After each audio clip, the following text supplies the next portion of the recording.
The auctioneer's gavel came down 3 times, each strike echoing across the courthouse steps like the closing of a coffin lid. Sarah Mitchell had just purchased 127 acres of Montana farmland, a century-old farmhouse, and every crushing debt that came with it for exactly $800, the precise amount remaining in her checking account after 6 months of unemployment, medical bills, and the systematic destruction of everything she had spent 20 years building. Before we jump back in, tell us where you're tuning in from, and if this story touches you, make sure you're subscribed, because tomorrow, I've saved something extra special for you. The November wind cut across the Flathead Valley like a blade, carrying with it the smell of frozen earth and the promise of an early winter. Sarah gripped the deed in her gloved hands, the paper already growing damp from the light snow that had begun to fall. Around her, the small crowd of local farmers and land speculators who had gathered for the foreclosure auction dispersed quickly, their trucks kicking up gravel as they headed back to their own properties. None of them had bid against her. Not one. That should have been her first warning. At 38, Sarah had never imagined herself as a farm owner. Until 8 months ago, she had been a successful agricultural loan officer with First National Bank in Billings, someone who spent her days in air-conditioned offices reviewing financial statements and risk assessments for farmers seeking capital to expand their operations. She understood crop yields and debt-to-income ratios. She knew how to read soil reports and irrigation surveys. But she had never actually worked a farm, never planted a seed or harvested a field. She was the kind of person who helped farmers from behind a desk, not someone who got dirt under her fingernails. But life had a way of burning down carefully constructed plans and forcing you to rebuild from ash. The farm had cost $800 at yesterday's county foreclosure sale. The listing had been brutally honest about its condition. Whitmore Creek Farm, established 1889, foreclosed due to unpaid property taxes and outstanding agricultural liens. Farmhouse requires extensive renovation. No working utilities. Irrigation systems non-functional. Soil quality degraded. Multiple outbuildings in severe disrepair.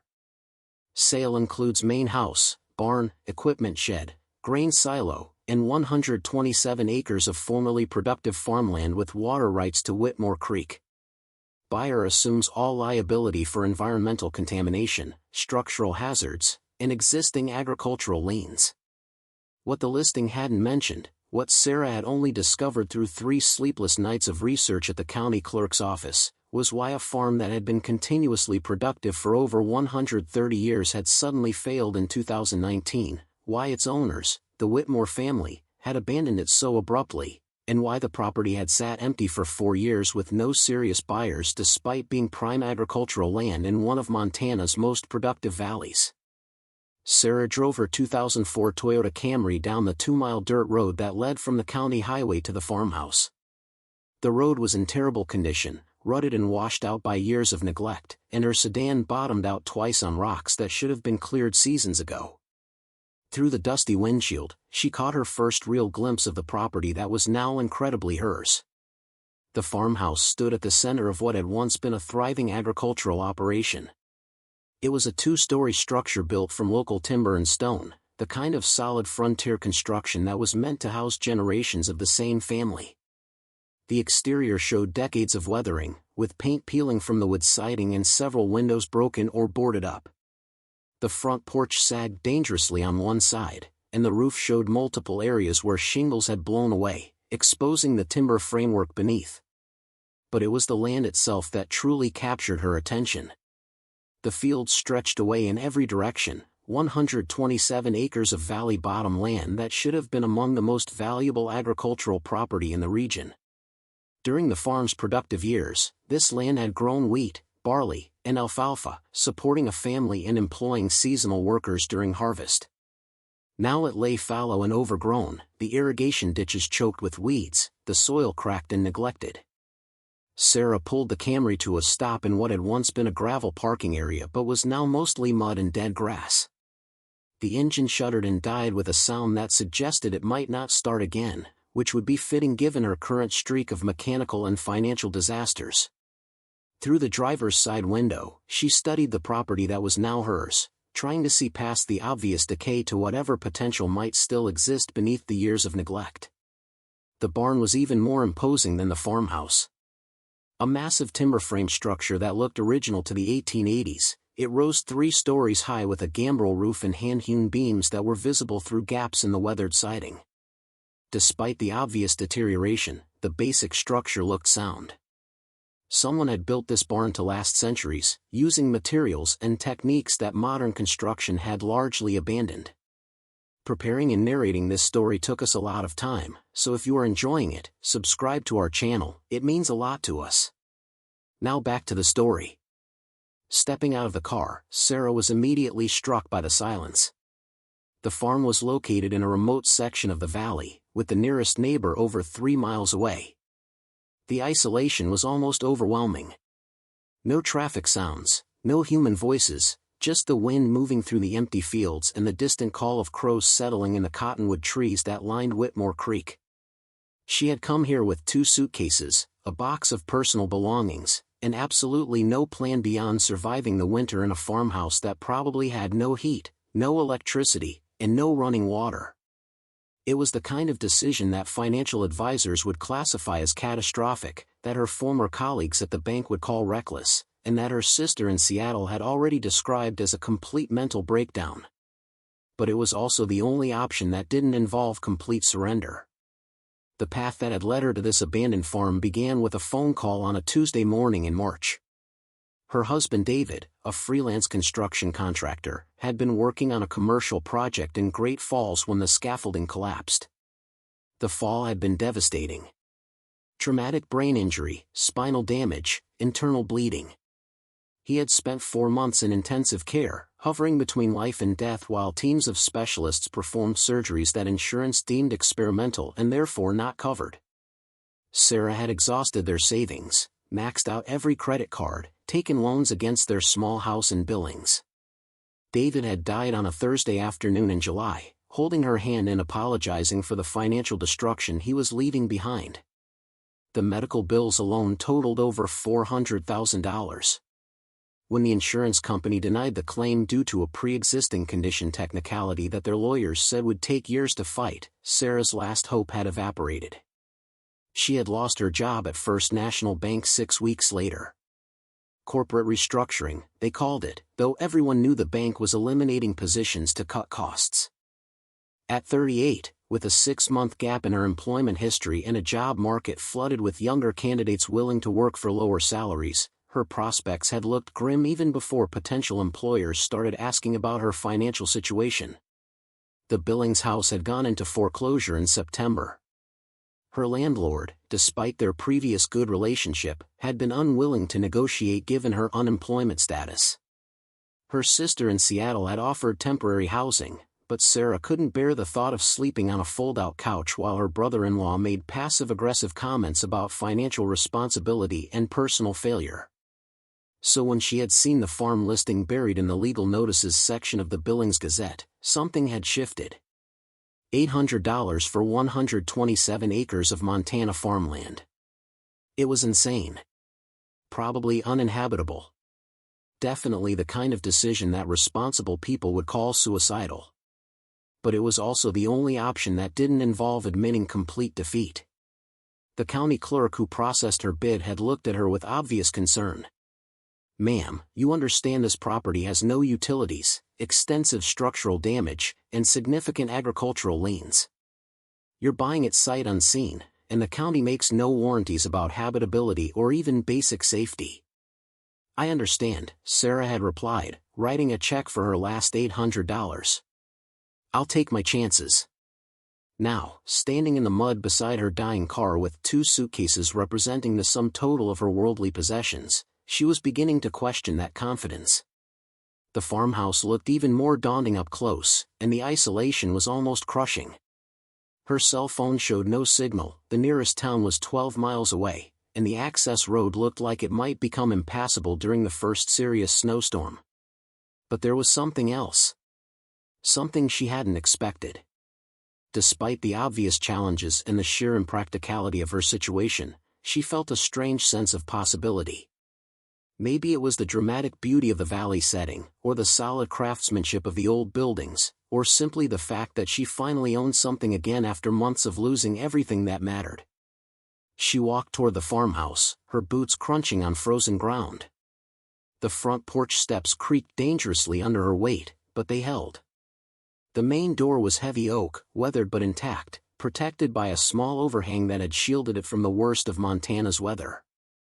A brass plate beside the door bore an inscription that made her pause: Whitmore Creek Farm, established 1889, where roots run deeper than promises. Sarah tried the door handle, not really expecting it to turn. To her surprise, the mechanism worked, though it required significant force to overcome years of rust and settling. The door swung open with a protesting groan, revealing the interior of the farmhouse. The first thing that struck her was the smell. Not the mustiness she had expected, but something else. Aged wood certainly, but also something metallic and strange that she couldn't immediately identify. The interior was darker than she had anticipated, with most windows either boarded up or too grimy to admit much light. But as her eyes adjusted, she began to make out the layout of the space. The main floor appeared to be a combination living area and kitchen. There was a large stone fireplace that looked like it might still be functional with proper cleaning. A narrow staircase led to what were presumably bedrooms on the second floor. The furniture was covered with sheets that had turned gray with dust, creating ghostly shapes throughout the room. But underneath the abandonment, she could see evidence of quality. The floors were wide plank pine that would be beautiful if properly restored. The walls showed hand-carved molding and architectural details that spoke of craftsmanship from an era when builders took pride in every element of their work. The kitchen included a cast-iron stove that appeared to be in working condition, though it would require wood fuel. A hand pump over the sink suggested there might be a well, though whether it was still functional remained to be seen. Moving deeper into the house, Sarah noticed something that made her pause. Despite being abandoned for 4 years, the interior showed less deterioration than she would have expected. There was no evidence of water damage, no signs of roof leaks or structural failure. The windows were intact except for those that had been deliberately boarded up. Even the furniture, though covered in dust, appeared to be in remarkably good condition. It was as if the Whitmore family had carefully prepared the farm for a temporary absence, planning to return in a few months rather than abandoning it permanently. But according to the records she had researched, the farm had been empty since the family disappeared in 2019. She moved to one of the unboarded windows and used her sleeve to wipe away years of grime. The view was breathtaking. An unobstructed panorama of the valley stretched toward the distant mountains. During the farm's productive years, this window would have provided the owners with a perfect view of their fields and the changing seasons. But there was something else visible from this window. Something that hadn't been mentioned in any of the documents she had reviewed. About a quarter mile from the farmhouse, near the banks of Whitmore Creek, she could see what appeared to be a concrete structure partially hidden by overgrown vegetation. It was substantial, not a small equipment shed or storage building, but something larger and more permanent. During her research at the county clerk's office, she hadn't found any building permits or structural documentation for anything matching that description. Sarah made a mental note to investigate that structure when she had proper light and better weather. If it had historical significance or contained equipment that might be salvageable, it could provide clues about why the farm had been so abruptly abandoned. As evening approached and the light began to fail, Sarah focused on the immediate challenge of making the farmhouse habitable enough to survive her first night. The fireplace appeared functional, and she had spotted what looked like a supply of seasoned firewood in one of the outbuildings. The hand pump would need to be tested to determine if the well was still producing clean water. But as she prepared to unload her car and settle into her new home, Sarah had no idea that her desperate $800 purchase had just made her the owner of one of the most closely guarded agricultural secrets in Montana history. Hidden somewhere within the farm's 127 acres lay evidence of operations so sensitive that powerful forces had spent years ensuring they remained buried. The broke loan officer who had lost everything was about to become the reluctant custodian of information that could expose corruption reaching into the highest levels of state government and reveal secrets about land fraud, water rights theft, and corporate conspiracies that were never meant to see the light of day. But first, she needed to figure out how to survive her first night on a farm with no heat, no electricity, and no idea that the concrete structure she had glimpsed near the creek was about to change everything. The sound of a truck engine woke Sarah before dawn on her second morning at the farm. Through the grimy window of the upstairs bedroom where she had spent a sleepless night wrapped in her coat and every blanket she owned, she could see headlights cutting through the pre-dawn darkness. Not the county officials she had been expecting, but a battered Ford pickup that looked like it had been working these roads for decades. A man stepped out of the truck, moving with the deliberate pace of someone who had earned every year visible in his weathered face. He was in his 60s, wearing work clothes that had seen 1,000 days of labor, and carrying himself with the quiet authority of someone who belonged to this land in ways that legal documents could never capture. Sarah pulled on her boots and made her way downstairs, her muscles aching from a night spent on a bare floor beside a fireplace that had barely kept the cold at bay. She opened the heavy oak door before the man could knock, meeting his eyes with a directness that surprised them both. "You're the one who bought the Whitmore place," he said. It wasn't a question. His voice carried the flat vowels of someone who had spent their entire life in this valley, and his eyes held a mixture of curiosity and something else. Something that looked almost like warning. "Sarah Mitchell," she replied, extending her hand. "I bought it at the foreclosure auction 2 days ago." The man studied her hand for a moment before shaking it. His grip was strong, calloused from decades of work that left permanent marks. "Tom Garrison. I farm the property 3 miles east. Been working this valley for 42 years. He paused, looking past her into the darkened farmhouse.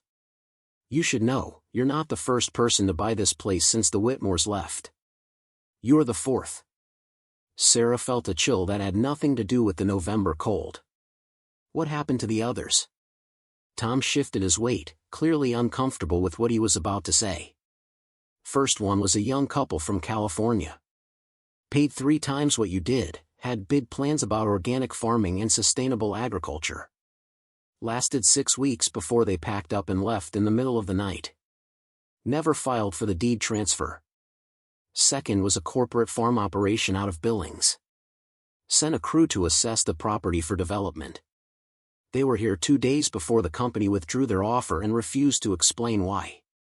Third was a veteran looking for solitude. He lasted longer, almost 3 months, but he left too. Wouldn't talk about what he found here." "What did they find?" Sarah asked, though part of her wasn't sure she wanted to know the answer. Tom looked toward the barn, then back at the concrete structure visible near the creek. When he spoke again, his voice was lower, more careful. "The Whitmores didn't just leave this place, Ms. Mitchell. They disappeared. Robert Whitmore, his wife Catherine, and their daughter Emma. One day they were here, running the farm like always. The next day, the livestock were loose, the irrigation systems were left running, and the family was gone. No note, no explanation, no contact with anyone in town." Sarah felt her pulse quicken. This wasn't information that had been in the county records or the foreclosure documents. When exactly did this happen? "September 17, 2019, Tom said immediately. "I remember because it was harvest season, and Robert was supposed to help with my wheat crop like he did every year. When he didn't show up, I drove over here and found the place abandoned. Chickens wandering everywhere, cows bawling to be milked, the front door standing wide open." He paused, and his expression darkened. "And the lock on the root cellar had been broken from the inside." "Root cellar?" Sarah asked. She hadn't seen any mention of a cellar in her initial exploration of the property. Tom pointed toward the concrete structure near the creek. "That's not a root cellar, Ms. Mitchell. That's what we call it, but Robert Whitmore built that structure in 2018, right before everything went wrong. Spent a fortune on it. Brought in contractors from out of state, had them sign non-disclosure agreements. The whole town talked about it, but Robert never explained what he was building or why." Sarah studied the structure in the growing light. From this distance, she could see it was larger than she had initially realized, with walls that looked at least a foot thick and a steel door that was visible even from the farmhouse. Did anyone investigate their disappearance? County sheriff came out, filed a missing persons report. FBI got involved briefly because of some banking irregularities. But after a few weeks, the investigation just stopped. No explanation, no follow-up. It was like someone pulled the plug on the whole thing. Tom's voice carried a bitterness that suggested he had his own theories about what had happened. Then the property taxes went unpaid, liens started piling up, and the county foreclosed. But every time someone tried to buy the place, something would happen to make them leave. Sarah felt the weight of this information settling over her like snow. She had purchased this farm thinking it was simply a foreclosed property, a desperate real estate gamble that might give her a place to rebuild her life. Now she was beginning to understand that she had stepped into something far more complicated and potentially dangerous. "Mr. Garrison, why are you telling me this?" she asked. Tom was quiet for a long moment, his eyes moving across the fields that stretched away from the farmhouse. When he finally spoke, his voice carried decades of knowledge about this land and its secrets. "Because you're alone out here, Ms. Mitchell. Because the nearest help is 12 miles away. And because whatever made the Whitmores disappear, whatever made 3 other buyers leave this place, it's still here. You have a right to know what you've gotten yourself into." He pulled a business card from his pocket and handed it to her. "That's my number.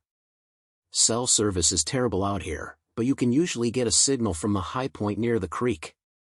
If you need help, if anything strange starts happening, you call me. Day or night. Understood?" Sarah took the card, her mind racing with questions she wasn't sure how to ask. "What do you think happened to them? To the Whitmores?" Tom looked toward the concrete structure again, and for the first time, she saw something that looked like fear in his weathered face. "I think Robert Whitmore found something he wasn't supposed to find. I think he built that structure to protect it or hide it. And I think someone decided that whatever he knew needed to be buried along with him." He met her eyes with an intensity that made her take an involuntary step back. "The question you need to ask yourself, Ms. Mitchell, is whether you're prepared to find out what that something is." After Tom left, Sarah stood in the cold morning air, watching his taillights disappear down the rutted access road. Everything he had told her should have sent her running back to town, should have made her abandon this property and accept her sister's offer of refuge in Seattle. But instead, she felt something else. Something that combined fear with a growing determination to understand what had really happened here. She had been a loan officer for 15 years. She knew how to read documents, how to follow money trails, how to identify inconsistencies in financial records. If Robert Whitmore had discovered something significant enough to make him and his family disappear, there would be evidence. Paper trails, documentation, records that could explain what had happened. But first, she needed to investigate the concrete structure near the creek. The walk from the farmhouse took longer than she expected. The fields were overgrown with 4 years of neglect, and the path that had once connected the buildings was barely visible under dead grass and fallen leaves. As she got closer, the true scale of the structure became apparent. This wasn't a simple storage building or root cellar. This was serious construction, built with the kind of precision and materials that suggested government work or military installation. The concrete walls were at least 18 inches thick, reinforced with steel rebar that was visible where the surface had weathered. The steel door was industrial grade, the kind used for bank vaults or secure facilities. But what caught her attention was the lock. It wasn't broken, as Tom had suggested. It was missing entirely, torn from the door with a force that had left twisted metal and concrete fragments scattered on the ground. Sarah pulled the heavy door open, using her phone's flashlight to illuminate the interior. The structure descended underground, with concrete steps leading down into darkness. The walls were lined with metal shelving that still held various supplies and equipment. But it was the door at the bottom of the stairs that stopped her cold. Another steel door, this one with an electronic keypad and what looked like a biometric scanner.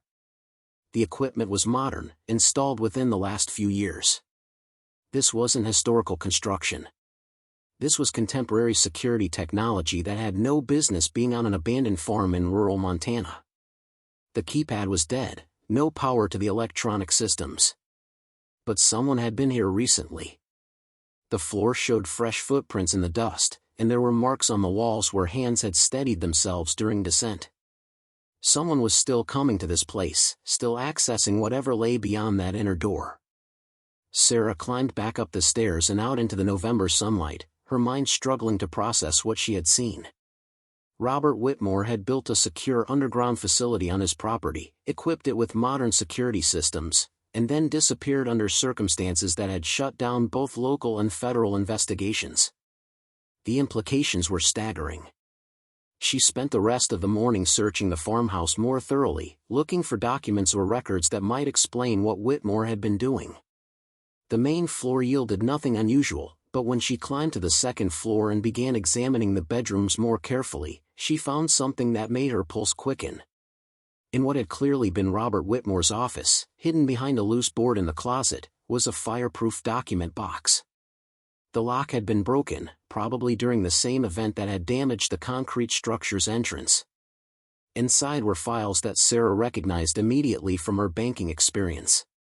Financial records, property documents, water rights certificates, and something else. Survey reports that showed extensive testing of Whitmore Creek for mineral content, water quality, and something called rare earth element deposits. The reports were dated 2017 and 2018, commissioned by Robert Whitmore and conducted by a geological consulting firm based in Denver. According to the analysis, the land around Whitmore Creek contained commercially viable deposits of elements that were critical for modern electronics manufacturing. But there was more. Correspondence between Robert Whitmore and various government agencies, including the Bureau of Land Management and the Environmental Protection Agency.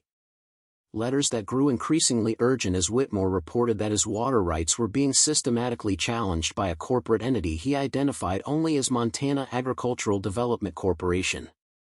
The final letter in the file was dated September 10, 2019, exactly 1 week before the Whitmores disappeared. It was addressed to a state senator and marked personal and confidential. Senator Harrison, I am writing to you as a last resort. The corporation that has been attempting to acquire my property has escalated their tactics to outright harassment and intimidation. My family has received threats. Equipment has been sabotaged. Water from Whitmore Creek has been diverted without authorization.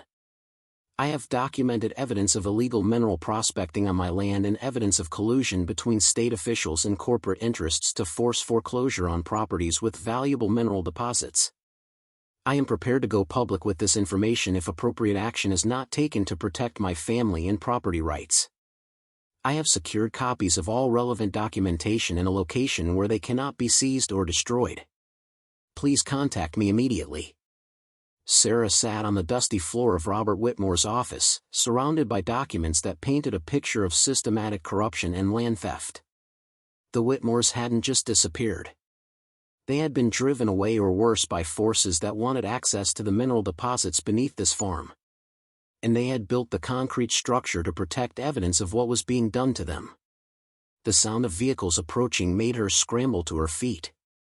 Through the window, she could see 3 black SUVs moving slowly up the access road. These weren't neighbors or county officials. These were the kind of vehicles that carried people who didn't need permission to go wherever they wanted. Sarah grabbed the document box and ran downstairs, her mind racing through options. She couldn't let them find the evidence Whitmore had collected. Everything Tom had told her about previous buyers leaving suddenly made terrible sense now. These people, whoever they were, had been monitoring the property, ensuring that anyone who got too close to the truth was either scared away or silenced. She had perhaps 5 minutes before they reached the farmhouse. 5 minutes to decide whether to run or stand her ground. 5 minutes to determine if she was willing to risk everything for land she had owned for less than 48 hours and people she had never met. But as she looked at the documents in her hands, at the evidence of a family that had fought to protect their legacy from powerful forces who saw rural communities as nothing more than resources to be extracted and people to be displaced, Sarah felt something she hadn't experienced since David's death. Purpose. She wasn't going to run. Not this time. Not from this fight. The broke loan officer who had lost everything was about to discover that sometimes the only way to rebuild your life was to stand your ground on land that remembered every broken promise and every family that had been driven away. The auctioneer's gavel came down 3 times, each strike echoing across the courthouse steps like the closing of a coffin lid. Sarah Mitchell had just purchased 127 acres of Montana farmland, a century-old farmhouse, and every crushing debt that came with it for exactly $800, the precise amount remaining in her checking account after 6 months of unemployment, medical bills, and the systematic destruction of everything she had spent 20 years building. Before we jump back in, tell us where you're tuning in from, and if this story touches you, make sure you're subscribed, because tomorrow, I've saved something extra special for you. The November wind cut across the Flathead Valley like a blade, carrying with it the smell of frozen earth and the promise of an early winter. Sarah gripped the deed in her gloved hands, the paper already growing damp from the light snow that had begun to fall. Around her, the small crowd of local farmers and land speculators who had gathered for the foreclosure auction dispersed quickly, their trucks kicking up gravel as they headed back to their own properties. None of them had bid against her. Not one. That should have been her first warning. At 38, Sarah had never imagined herself as a farm owner. Until 8 months ago, she had been a successful agricultural loan officer with First National Bank in Billings, someone who spent her days in air-conditioned offices reviewing financial statements and risk assessments for farmers seeking capital to expand their operations. She understood crop yields and debt-to-income ratios. She knew how to read soil reports and irrigation surveys. But she had never actually worked a farm, never planted a seed or harvested a field. She was the kind of person who helped farmers from behind a desk, not someone who got dirt under her fingernails. But life had a way of burning down carefully constructed plans and forcing you to rebuild from ash. The farm had cost $800 at yesterday's county foreclosure sale. The listing had been brutally honest about its condition. Whitmore Creek Farm, established 1889, foreclosed due to unpaid property taxes and outstanding agricultural liens. Farmhouse requires extensive renovation. No working utilities. Irrigation systems non-functional. Soil quality degraded. Multiple outbuildings in severe disrepair. Sale includes main house, barn, equipment shed, grain silo, and 127 acres of formerly productive farmland with water rights to Whitmore Creek. Buyer assumes all liability for environmental contamination, structural hazards, and existing agricultural liens. What the listing hadn't mentioned, what Sarah had only discovered through 3 sleepless nights of research at the county clerk's office, was why a farm that had been continuously productive for over 130 years had suddenly failed in 2019, why its owners, the Whitmore family, had abandoned it so abruptly, and why the property had sat empty for 4 years with no serious buyers despite being prime agricultural land in one of Montana's most productive valleys. Sarah drove her 2004 Toyota Camry down the 2-mile dirt road that led from the county highway to the farmhouse. The road was in terrible condition, rutted and washed out by years of neglect, and her sedan bottomed out twice on rocks that should have been cleared seasons ago. Through the dusty windshield, she caught her first real glimpse of the property that was now incredibly hers. The farmhouse stood at the center of what had once been a thriving agricultural operation. It was a 2-story structure built from local timber and stone, the kind of solid frontier construction that was meant to house generations of the same family. The exterior showed decades of weathering, with paint peeling from the wood siding and several windows broken or boarded up. The front porch sagged dangerously on one side, and the roof showed multiple areas where shingles had blown away, exposing the timber framework beneath. But it was the land itself that truly captured her attention. The fields stretched away in every direction, 127 acres of valley bottom land that should have been among the most valuable agricultural property in the region. During the farm's productive years, this land had grown wheat, barley, and alfalfa, supporting a family and employing seasonal workers during harvest. Now it lay fallow and overgrown, the irrigation ditches choked with weeds, the soil cracked and neglected. Sarah pulled the Camry to a stop in what had once been a gravel parking area but was now mostly mud and dead grass. The engine shuddered and died with a sound that suggested it might not start again, which would be fitting given her current streak of mechanical and financial disasters. Through the driver's side window, she studied the property that was now hers, trying to see past the obvious decay to whatever potential might still exist beneath the years of neglect. The barn was even more imposing than the farmhouse. A massive timber frame structure that looked original to the 1880s, it rose 3 stories high with a gambrel roof and hand-hewn beams that were visible through gaps in the weathered siding. Despite the obvious deterioration, the basic structure looked sound. Someone had built this barn to last centuries, using materials and techniques that modern construction had largely abandoned. Preparing and narrating this story took us a lot of time, so if you are enjoying it, subscribe to our channel, it means a lot to us. Now back to the story. Stepping out of the car, Sarah was immediately struck by the silence. The farm was located in a remote section of the valley, with the nearest neighbor over 3 miles away. The isolation was almost overwhelming. No traffic sounds, no human voices, just the wind moving through the empty fields and the distant call of crows settling in the cottonwood trees that lined Whitmore Creek. She had come here with 2 suitcases, a box of personal belongings, and absolutely no plan beyond surviving the winter in a farmhouse that probably had no heat, no electricity, and no running water. It was the kind of decision that financial advisors would classify as catastrophic, that her former colleagues at the bank would call reckless, and that her sister in Seattle had already described as a complete mental breakdown. But it was also the only option that didn't involve complete surrender. The path that had led her to this abandoned farm began with a phone call on a Tuesday morning in March. Her husband David, a freelance construction contractor, had been working on a commercial project in Great Falls when the scaffolding collapsed. The fall had been devastating. Traumatic brain injury, spinal damage, internal bleeding. He had spent 4 months in intensive care, hovering between life and death while teams of specialists performed surgeries that insurance deemed experimental and therefore not covered. Sarah had exhausted their savings, maxed out every credit card, taken loans against their small house in Billings. David had died on a Thursday afternoon in July, holding her hand and apologizing for the financial destruction he was leaving behind. The medical bills alone totaled over $400,000. When the insurance company denied the claim due to a pre-existing condition technicality that their lawyers said would take years to fight, Sarah's last hope had evaporated. She had lost her job at First National Bank 6 weeks later. Corporate restructuring, they called it, though everyone knew the bank was eliminating positions to cut costs.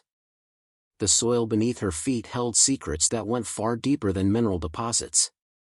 It held the truth about who controlled the valley, who decided which families deserved to keep their legacy, and who had the power to make people disappear when they asked too many questions. And Sarah Mitchell, with nothing left to lose and everything to prove, was about to force those secrets into the light regardless of the cost.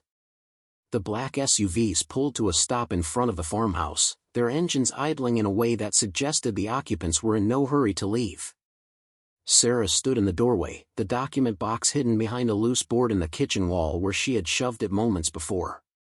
Her hands were steady, though her heart hammered against her ribs like a trapped bird. 3 men stepped out of a lead vehicle. They wore suits that were too expensive for county officials and moved with the practiced coordination of people who had done this many times before. The man in front was in his 50s, with silver hair and the kind of confident smile that came from years of getting exactly what he wanted.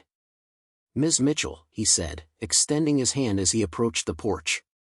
"My name is Richard Fucking. I represent Montana Agricultural Development Corporation. I apologize for the unannounced visit, but we've been monitoring the property since the foreclosure, and we wanted to welcome you to the valley." Sarah didn't take his hand. Monitoring the property. That's an interesting choice of words. Fucking lowered his hand, his smile never wavering. "We've had a long-standing interest in acquiring this land. The previous owners proved difficult to work with, but we're hoping you'll be more reasonable. We're prepared to offer you $25,000 for an immediate sale.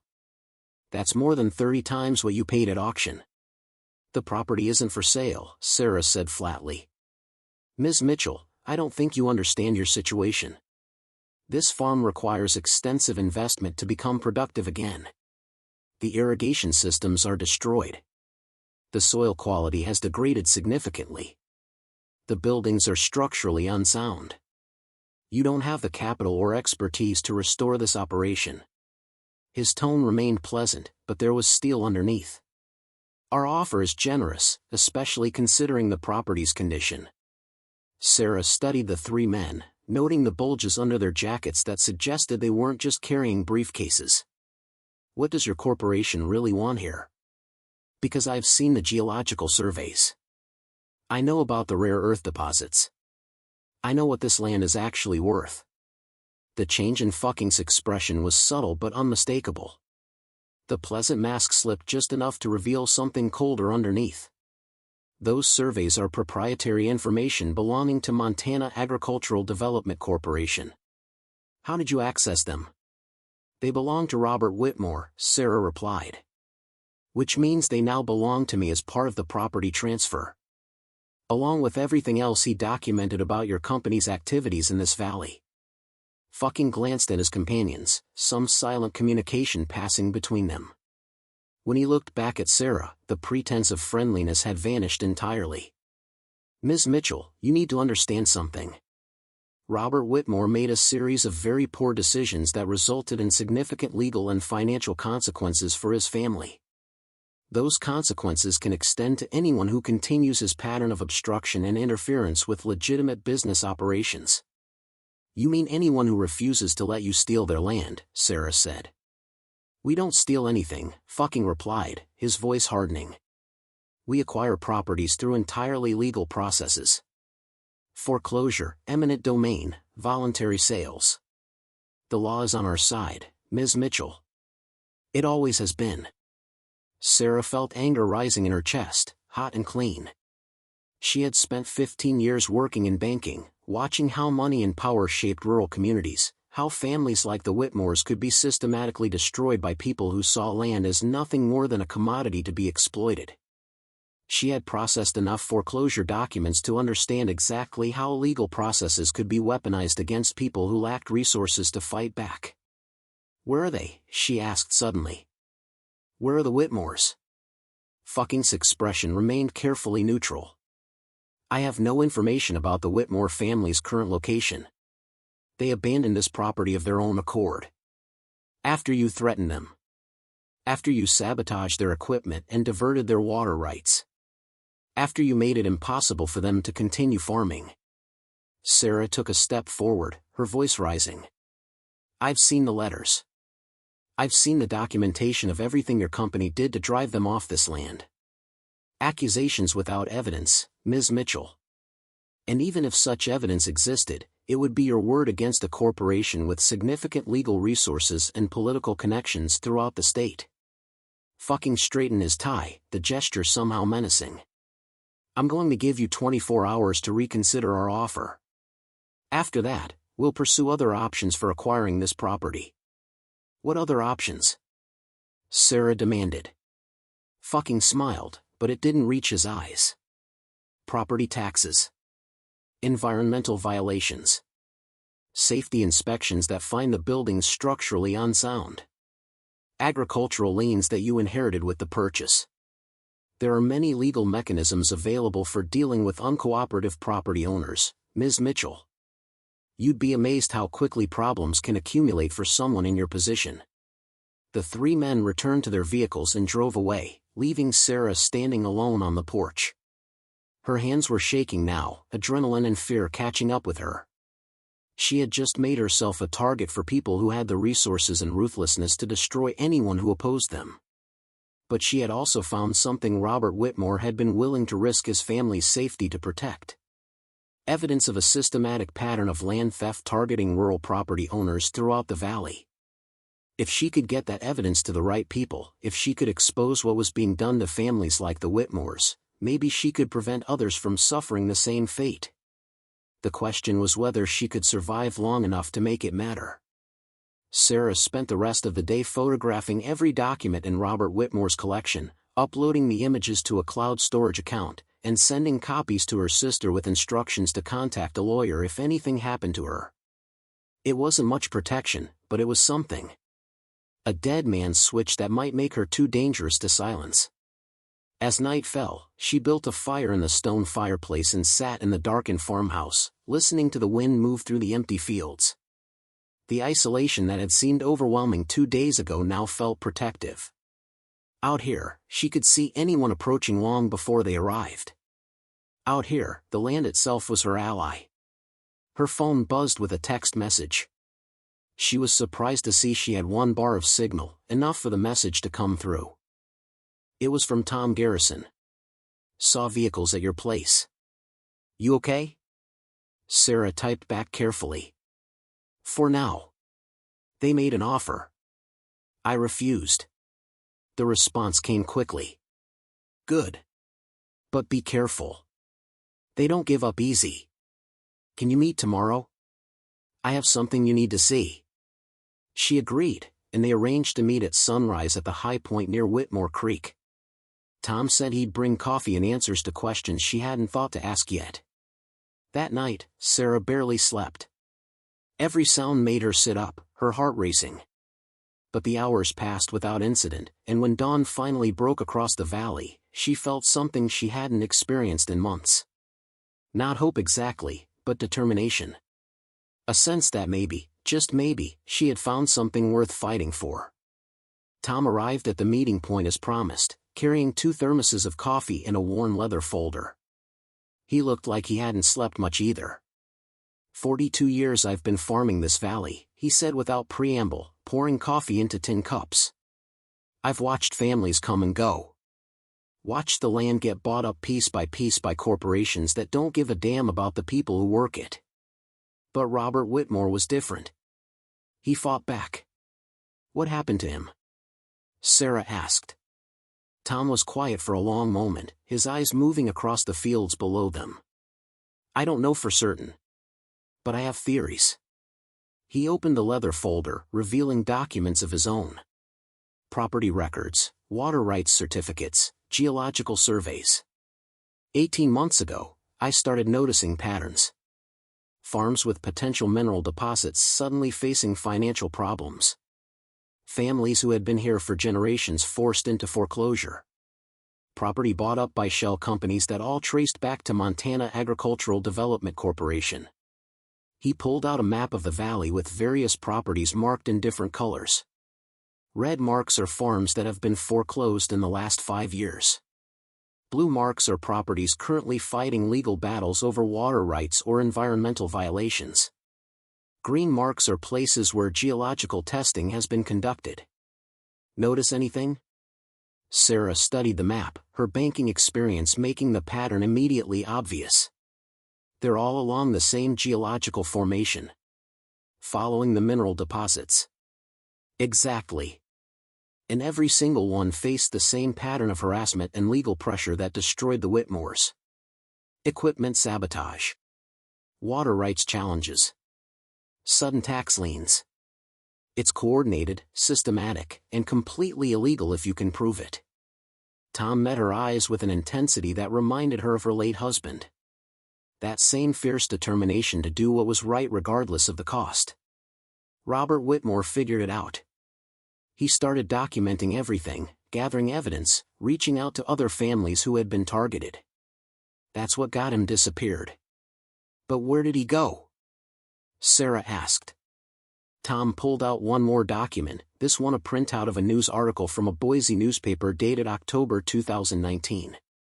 The headline read, Montana family seeks refuge in Idaho after alleged corporate harassment. The article was brief, describing how Robert Whitmore, his wife Catherine, and daughter Emma had relocated to Idaho claiming their lives had been threatened by corporate interests seeking to acquire their Montana farm. The article mentioned that Whitmore had approached local media with allegations of corruption and land theft, but no follow-up stories had been published. He's alive, Sarah breathed. As of 8 months ago, yes. I've been in contact with him through intermediaries. He's been waiting for someone to buy the farm, someone brave enough or desperate enough to pick up where he left off. Tom's expression was grave. "That's why I came to warn you, Ms. Mitchell. You're not just fighting for this property. You're fighting for every family in this valley who's been targeted by these people. Robert Whitmore made you his successor the moment you won that auction bid." Sarah felt the weight of this responsibility settling over her shoulders.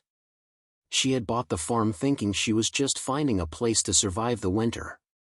Instead, she had inherited a war that had been going on for years, a fight for the soul of rural communities against forces that saw land and people as nothing more than obstacles to profit.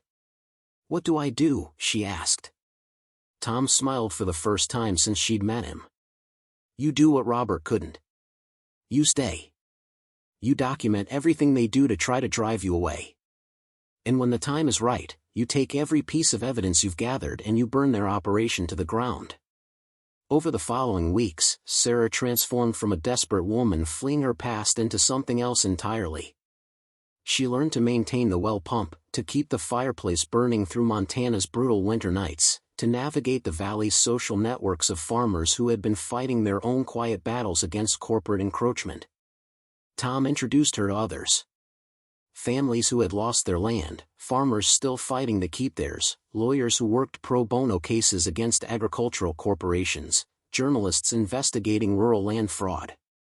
Together, they built a case that documented everything Montana Agricultural Development Corporation had done to acquire mineral-rich properties throughout the valley. The corporation, true to fucking's threat, tried everything to force Sarah off the land. Property tax liens that Tom helped her fight through legal technicalities. Environmental inspections that found violations she immediately remedied with help from neighboring farmers. Sabotage attempts that she documented with security cameras purchased with loans from people who believed in what she was fighting for. But Sarah had something the corporation hadn't counted on. She had nothing left to lose, and she had Robert Whitmore's evidence combined with her own systematic documentation of everything they did to her.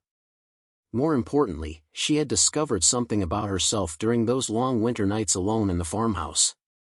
She was tired of running. Tired of being defeated by forces that seemed too powerful to fight. The breakthrough came in March, 6 months after she had purchased the farm. A young journalist from a national news organization contacted her after seeing documentation she had posted online. The journalist had been investigating rare earth mineral exploitation and land fraud across multiple western states.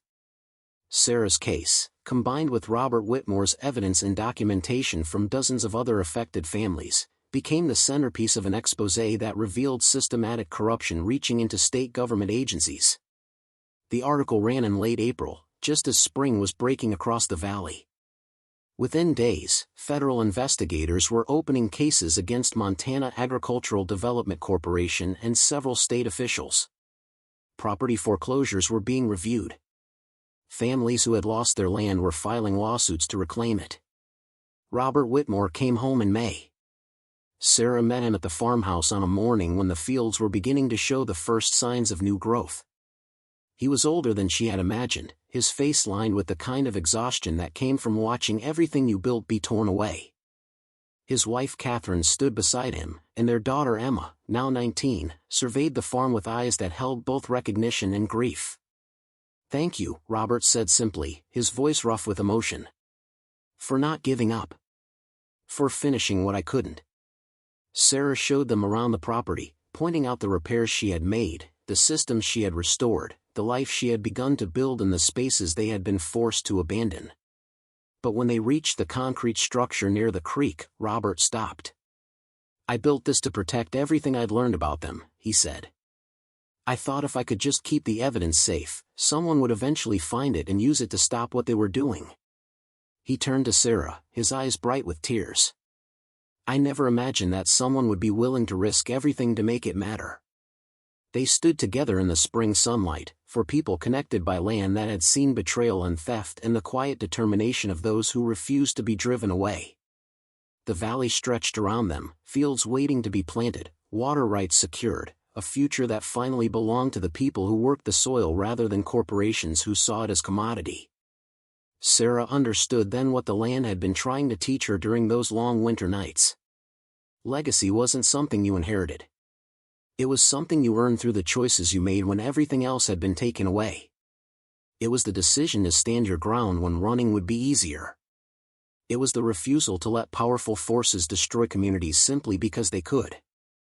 The farm that had cost her $800 and nearly her life had given her something worth more than any price. It had given her purpose. It had given her a community of people fighting the same battles. And it had given her back the part of herself she had lost when David died. The belief that individuals could still matter, that justice was still possible, that the land remembered those who fought for it. Robert and his family decided not to reclaim the farm. Too many memories, he said, and Emma had built a new life in Idaho. But they helped Sarah that summer, teaching her everything they knew about working the land, connecting her with buyers for crops, sharing the knowledge that had been passed down through 5 generations of Whitmores who had worked this valley. By autumn, Sarah's first harvest came in. Not a large crop, but enough to pay the property taxes and begin repairs on the barn. Tom Garrison and other neighboring farmers helped with equipment and expertise, the kind of mutual support that had sustained rural communities for generations.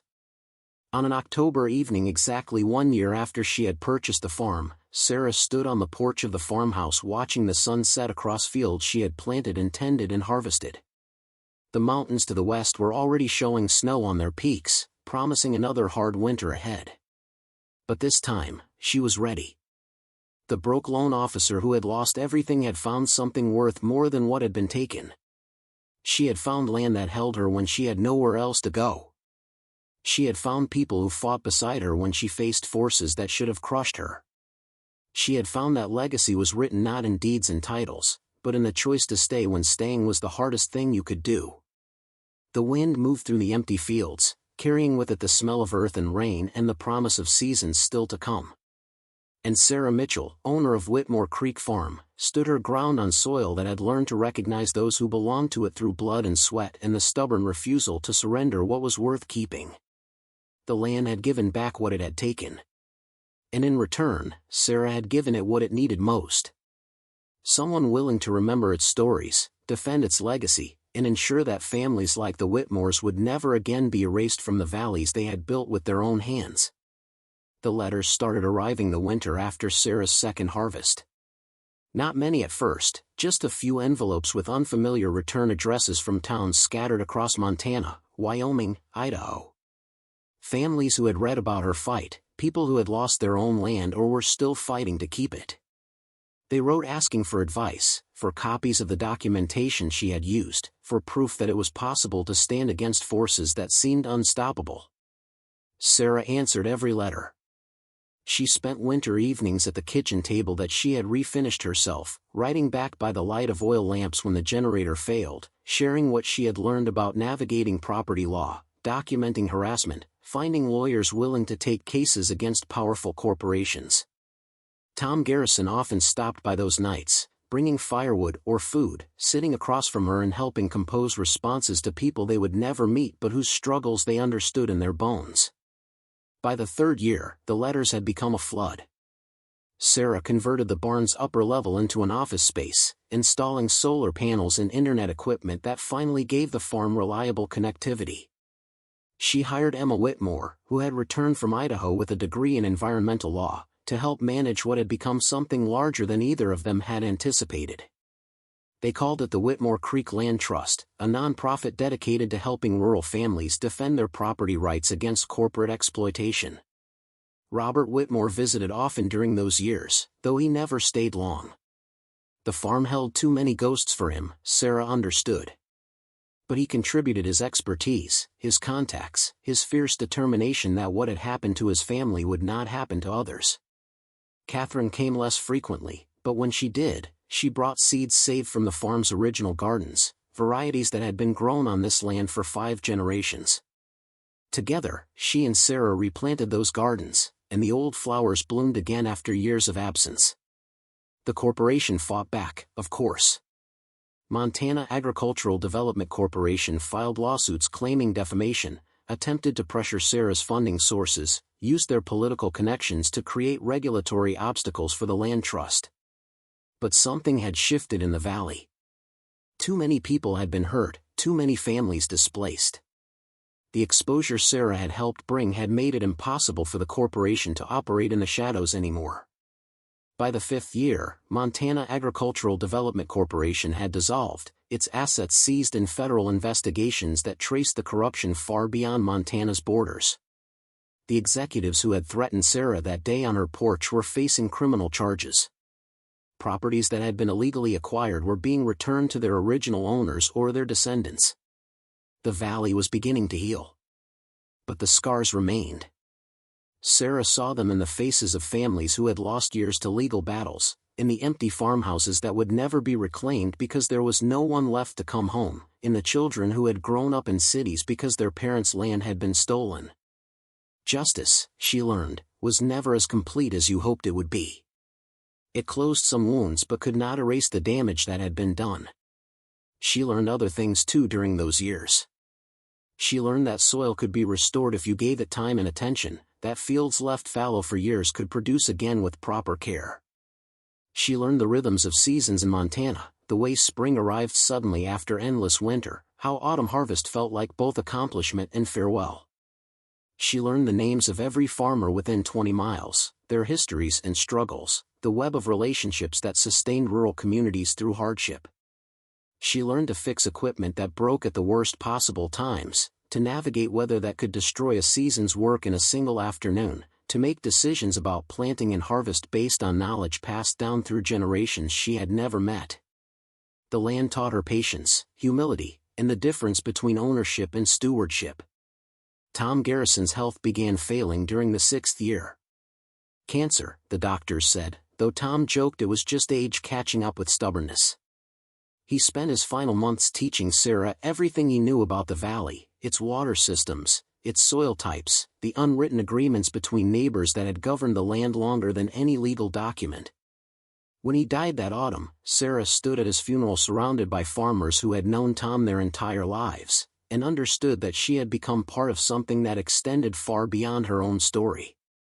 Tom's children sold his farm to a young family from Colorado, people Sarah had helped navigate the legal complexities of rural property ownership. She watched them arrive with hope and fear in their eyes, saw them make the same mistakes she had made, and offered guidance when they asked. The cycle continued, as it always had. People came to the land, struggled with it, learned from it, passed on what they had learned to whoever came next. The 8th year brought drought. Sarah watched her fields turn brown despite every irrigation technique she had learned, saw her harvest shrink to a fraction of what she had hoped for. She took loans she wasn't sure she could repay, made difficult choices about which fields to save and which to let go fallow. Other farmers faced the same decisions, and they helped each other as they always had, sharing water, equipment, knowledge, the burden of uncertainty that came with depending on land and weather for survival. She survived that year, barely. But she learned something essential about why families fought so hard to keep their land even when economics suggested they should give up. It wasn't just about the property or the income it generated. It was about belonging to something larger than yourself, about being part of a community that measured time in generations rather than years, about the knowledge that the land would outlast you and carry your story forward in ways you could never fully predict. Emma Whitmore married during the 9th year, a quiet ceremony held in the meadow near Whitmore Creek where wildflowers grew in abundance every summer. Sarah stood beside Robert and Catherine as Emma spoke vows that referenced land and legacy, promises about roots running deep and fighting for what mattered. The reception was held in the barn Sarah had restored, and farmers came from across the valley to celebrate, bringing food and music and stories that stretched back through decades. That night, after everyone had gone home, Sarah walked through her fields under stars that seemed close enough to touch. She thought about the woman who had arrived here 9 years ago with $800 and no plan beyond survival. That woman seemed impossibly distant now, someone she remembered but no longer fully recognized. The transformation had been gradual, built through small decisions and daily labor, through winters that tested everything she had and harvests that vindicated her stubbornness. She thought about David, her late husband, and wondered what he would make of the person she had become. Would he recognize the loan officer who had preferred climate-controlled offices in the woman who now spent her days working soil and repairing equipment? She thought he would. She thought he would understand that grief had burned away everything unnecessary, leaving behind only what was essential. The capacity to fight for what mattered. The willingness to stand your ground when standing was all you had left. The 10th spring brought new growth in ways Sarah hadn't anticipated. A documentary filmmaker arrived to tell the story of the Whitmore Creek Land Trust and the families it had helped.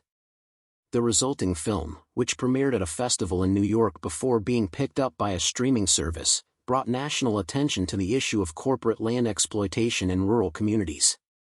The film featured Sarah and Robert Whitmore, Tom Garrison's children, speaking about their father's legacy, families who had reclaimed stolen land, lawyers and journalists who had helped expose the corruption. But what moved Sarah most were the quiet moments the film captured. Her hands working soil, the way light fell across restored fields, the sound of Whitmore Creek flowing past the farm as it had for millennia. The filmmaker had understood something essential about the story. It wasn't really about the legal battles or the corporate villains. It was about the land itself, about people's relationship to place, about what it meant to belong somewhere so completely that you would risk everything to stay. The attention brought more families to the land trust, more cases to manage, more work than Sarah and Emma could handle alone. They hired staff, expanded their operations, established partnerships with law schools that provided free legal services to threatened farmers. The organization Sarah had started at a kitchen table had become something substantial, something that would continue long after she was gone. On an October morning exactly 10 years after she had purchased the farm, Sarah stood on the porch where she had faced down corporate threats and made impossible decisions. The farmhouse had been fully restored now, the roof replaced, the windows repaired, the interior transformed into something that honored its history while serving present needs. The barn housed both farm equipment and the land trust offices. The fields stretched green and gold toward mountains that showed the first signs of winter snow. Robert Whitmore stood beside her. He came more often now, his need to avoid the memories finally balanced by his desire to witness what the farm had become. His health was declining, Sarah could see it in his movements, in the way he tired more easily. But his eyes still held the fierce determination that had made him fight when fighting seemed hopeless. "You did what I couldn't," he said quietly. "You stayed." Sarah shook her head. "You gave me the tools to fight. The evidence, the documentation, the understanding of what we were up against. I just finished what you started." "No," Robert replied. "I was fighting for my family's land, for our legacy. You fought for something bigger. For everyone's right to keep what they've built, to pass it on to whoever comes next." He paused, his gaze moving across the fields. "The land doesn't care who owns it legally. It only cares who tends it, who understands its needs, who fights to protect it. You proved yourself worthy of that responsibility." They stood in comfortable silence as morning light spread across the valley. Sarah thought about the decade that had passed, about everything she had learned and lost and gained. The farm had given her more than shelter. It had given her purpose, community, a connection to something that would outlast her individual story. She had arrived here broken and desperate, and the land had slowly, patiently, helped her rebuild not just her life but her understanding of what mattered. She thought about the families the land trust had helped, the properties that had been saved, the children who would grow up working land their grandparents had nearly lost. She thought about Tom Garrison and the countless others who had fought their own battles against forces that saw rural communities as obstacles to profit. She thought about legacy, and understood finally that it wasn't about ownership or inheritance in any legal sense. It was about caring for something so completely that it continued to thrive after you were gone. The documentary had ended with her voice speaking over images of the farm at sunset. She had said something she barely remembered saying, words that the filmmaker had apparently found meaningful enough to use as the film's conclusion. Watching it later, Sarah had been surprised by her own words, by the clarity they carried. "The land remembers," she had said. "It remembers everyone who fought for it, everyone who bled into its soil, everyone who refused to surrender it to people who saw it as nothing more than commodity. And if you're patient, if you listen, the land will tell you its stories. It will teach you what matters and what's worth defending. It will show you that legacy isn't something you inherit. It's something you earn through the choices you make when everything else has been taken away. Robert left before noon, promising to return for the harvest celebration Sarah was planning. She watched his truck disappear down the access road that she had repaired and maintained, that now carried regular traffic from families visiting the land trust offices or neighbors stopping by to share equipment and advice. The isolation that had once seemed overwhelming now felt protective, a distance that allowed for the kind of focus and clarity that cities made impossible. She spent the afternoon working in the fields, her hands moving through tasks that had become automatic through repetition. The physical labor that had once exhausted her now felt meditative, a way of processing thoughts and emotions that words couldn't quite capture. The soil was cool against her skin, rich with nutrients she had spent years rebuilding. The crops growing around her represented not just food or income, but proof that damaged land could heal if given proper attention and time. As sunset approached, Sarah returned to the farmhouse and climbed to the second floor, to the office that had once been Robert Whitmore's refuge and was now hers. She sat at the desk and opened the leather journal she had started keeping during her first winter on the farm. 10 years of entries documented her transformation from desperate refugee to established farmer and advocate. The early pages held fear and uncertainty. The later pages showed growing confidence and understanding. She wrote her final entry as darkness fell across the valley. She wrote about Robert's visit, about the decade that had passed, about the work that still needed to be done. She wrote about the land and what it had taught her, about community and legacy and the difference between owning something and belonging to it.